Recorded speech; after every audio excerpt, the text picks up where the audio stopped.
Hi, I'm Jane. This is my short video about making your background for your bird on the wire quilt. This one I've just completed.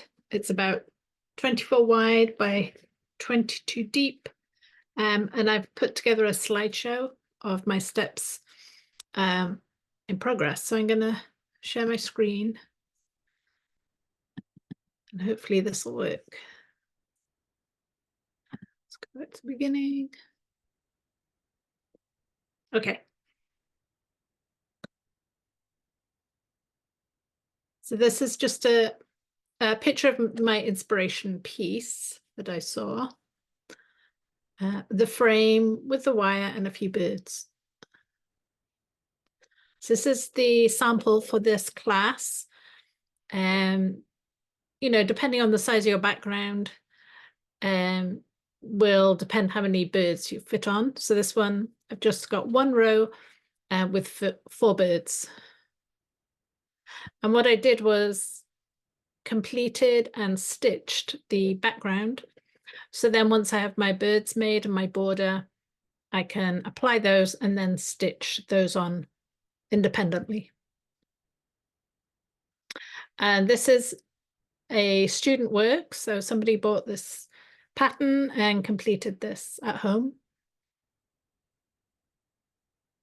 Here's a small detail.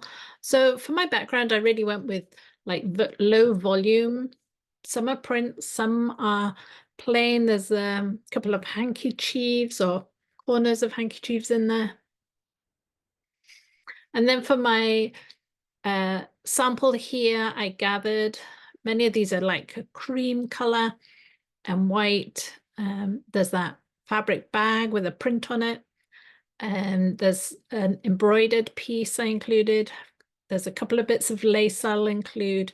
And I used that beige, like fine silk hanky. And so I gathered my pieces and then I started looking at some were cut out. So I used, just laid those shapes down. Some larger pieces of fabric I did trim and cut them more to size or approximate size, just a workable size. Some were like longer strips, some were squares. And then it was really just, that was very random. So you can cut them down again. So it's just getting them into smaller pieces. And then looking at the bottom there was definitely a row of rectangles. So they were similar size. So then I did join those 4 pieces or 5 pieces together. And then I had a longer horizontal strip. So that would work to add on to that one. And then above that, I could make a couple more blocks to add on. And then I went more vertical down the right side. So here, these ones have stitched. On the left side, I increased that piece by adding a couple of narrow strips to it. And then eventually these will be trimmed with my rotary cutter and ruler. So here I've trimmed off that top so it can join onto the one above. And so I've stitched that one on. A couple of blocks on the, well, I'll join some of those blocks above before I trim them. And here I'm putting these together again. I had smaller pieces, so I added more horizontal strips. I attached the hanky to a background piece because it was very thin. And so I just top stitched that one onto that. And again, I made long, another block above there, and then that narrow vertical strip down the side. So these, I look at them, I can trim them down and then join them together. And now this whole piece is together. And as I say, it's approximately 24 wide by about 22 deep. You could go a little wider, I think, to add more birds. So the size is definitely up to you, because if you do add that border, the center of that piece is going to get smaller.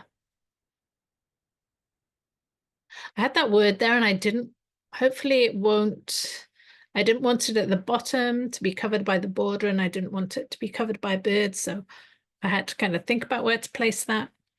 And then there's a couple of pieces of lace. I've top stitched those on top. And now I've got my piece of batting. I just use 100% cotton. It's just what I have. As I say, I've laid it with my batting and backing fabric, and then I just added a few pins as I ironed those layers together. And then there's kind of in that corner shot, there's more of a detail. You can see the batting and the backing are a little bit larger than the top. And now this is ready for stitching. So what I did, I just used a white thread. I put on the that foot, the name of the foot, the walking foot, because that helps keep those layers together, because it does want to push forward, or the fabrics want to push forward. So the walking foot does help if you have one. You don't need to have one. And I started at the top, kind of middle of the quilt. And so I worked towards the right, adding my like rows of stitching, and then I turned the whole thing around and then worked to the right again to complete that. And as you stitch, the fabrics do tend to move a bit, and I had to unpin and repin a couple of times. So here the distance between my rows of stitching are about over half an inch, about 3/4 of an inch, I'd say. And I have a 2.5 stitch length. So I continued, as I say, I did half to the end, then turned it around, started in the middle, and went to the other side.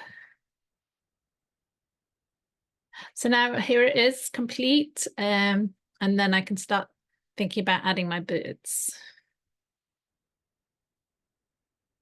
This is just another example of an improv pieced background. So these are all stitched together. You can definitely lay on your fabric. Some of these are laid on top. So I haven't, if I've got two pieces similar size, I might use my machine to stitch, but you could definitely keep this raw edge and lay those pieces on top. Here's some just details of making the birds. Again, I made another quilt, so I made a lot of birds. This one I put onto, it was like a child's or baby receiving blanket, so almost like a cheesecloth. This was the background. And then that was that finished quilt. So that's, if you want to make something a bit bigger. So I think that's the end of that. So I hope that has helped, and you definitely don't have to have this ready for class. Or if you want to have the top made, you could stitch it in class. And that's up to you. All right. Thank you.